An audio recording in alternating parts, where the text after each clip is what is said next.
السلام عليكم ورحمة الله تعالى وبركاته أحبابي وعدين سلامي ميركستو أجوبتان maanta waxaan ka hadlaynaa fitamiinada dabiiciga ah fitamiinka haduu qofka uu ku yaraado wuxuu dareemaa astaamo u gaar ah jirka hadii ay ka maqan yihiin fitamiinada ama qofka uu xanuunsan yahay ama uusan qaadi karin cunto isku dheelitiran ama uu u baahan yahay fitamiino dheeraad ah sida xilliga uurka oo kale waa in uu u qaataa iyadoo daawo ahaan ah si jirka uu u helo fitamiino ku filan laakiin intaas hadii aysan jirin oo qofka cunadiisu isu dheelitiran tahay uma baahna kaniini ama sharoobo fitamiin ah fitamiinka oo kugu bata iyadana waxay keeni kartaa dhibaatooyin kale oo caafimaadka waxyeeleyn kara fitamiinada ugu muhiimsan jirka waxaa kamid ah 1 fitamiin A wuxuu muhiim u yahay caafimaadka indhaha wuxuu xoojiyaa aragga wuxuu kaloo ka qayb qaataa daryeelka ilkaha lafaha iyo maqaarka 2 fitamiin B1 wuxuu muhiim u yahay unugyada jirka ay tamar ka sameystaan cunada carbohydrateska leh wuxuuna muhiim u yahay haweenka uurka leh wuxuu kaloo muhiim u yahay muruqyaha iyo caafimaadka wadnaha iyo unugyada neerfaha 3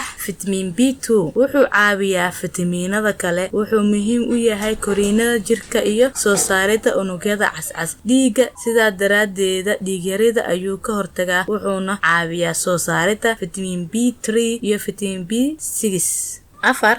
fitamiin B3 wuxuu muhiim u yahay maqaarka iyo neerfaha wuxuu kaloo si gooni ah ugu duwan yahay fitamiinada kale wuxuu hoos u dhigaa dufanka dhiiga raaca ee loo yaqaan cholesterol 5 fitamiin B6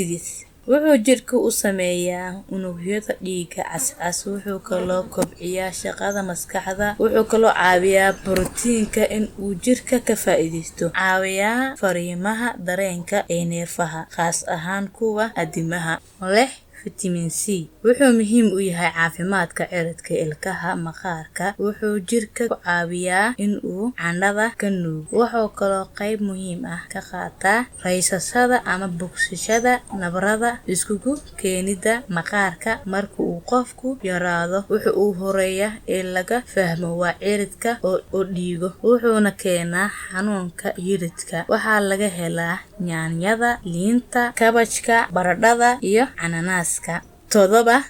folic acid